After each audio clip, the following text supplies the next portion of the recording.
ବିଲେଇ ଆଉ ମାଇ କୁକୁଡ଼ା। ଚତୁର ବିଲେଇ ରହୁଥିଲା, ତାକୁ ଚୋରି କରିବା ବହୁତ ପସନ୍ଦ। ଯେବେ ବି ମୌକା ପାଇଲେ କାହାର ନା କାହାର ଖାଦ୍ୟ ଚୋରି କରିନିଏ। ଗୋଟିଏ ଦିନ ବିଲେଇ ଦେଖିଲା ଗୋଟିଏ ମାଇ କୁକୁଡ଼ା ନିଜ ଅଣ୍ଡା ସହିତ କଥା ହଉଥିଲା। ମୋର ପୁଅ ଝିଅ, ତମେ ବାହାରକୁ ପଳେଇ ଆସ। ମୁଁ ତୋ ପାଇଁ ବହୁତ ଖାଦ୍ୟ ଓ ଭଲ ଖାଦ୍ୟ ରଖିଛି,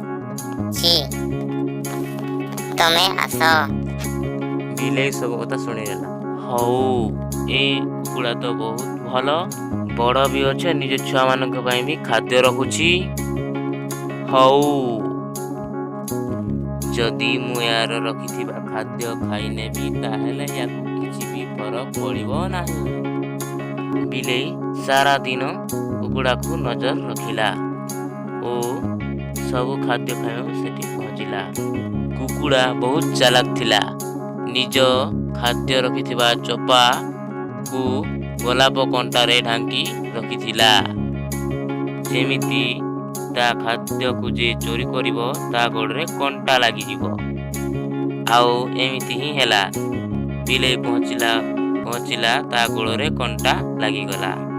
ବିଲେଇ ବହୁତ ଜୋରରେ କାନ୍ଦିଲା।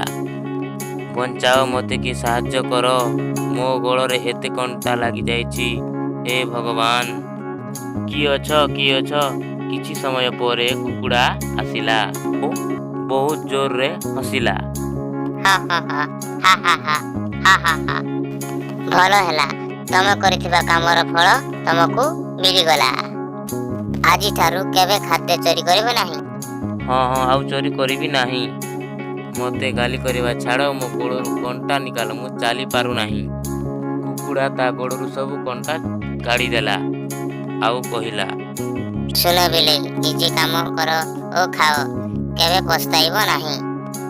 ହଉ, ମୁଁ ବୁଝିଗଲି। ଦେଖ, ତମ ଅଣ୍ଡାରୁ ଛୁଆ ବାହାରିଲେଣି। ଚାଲ ୟାର ସ୍ୱାଗତ କରିବା। 2 ଜଣ ମିଶି ଅଣ୍ଡାର ଯେଉଁ ଛୁଆ ବାହାରି ତାକୁ ତାଳି ମାରି ସ୍ୱାଗତ କଲେ।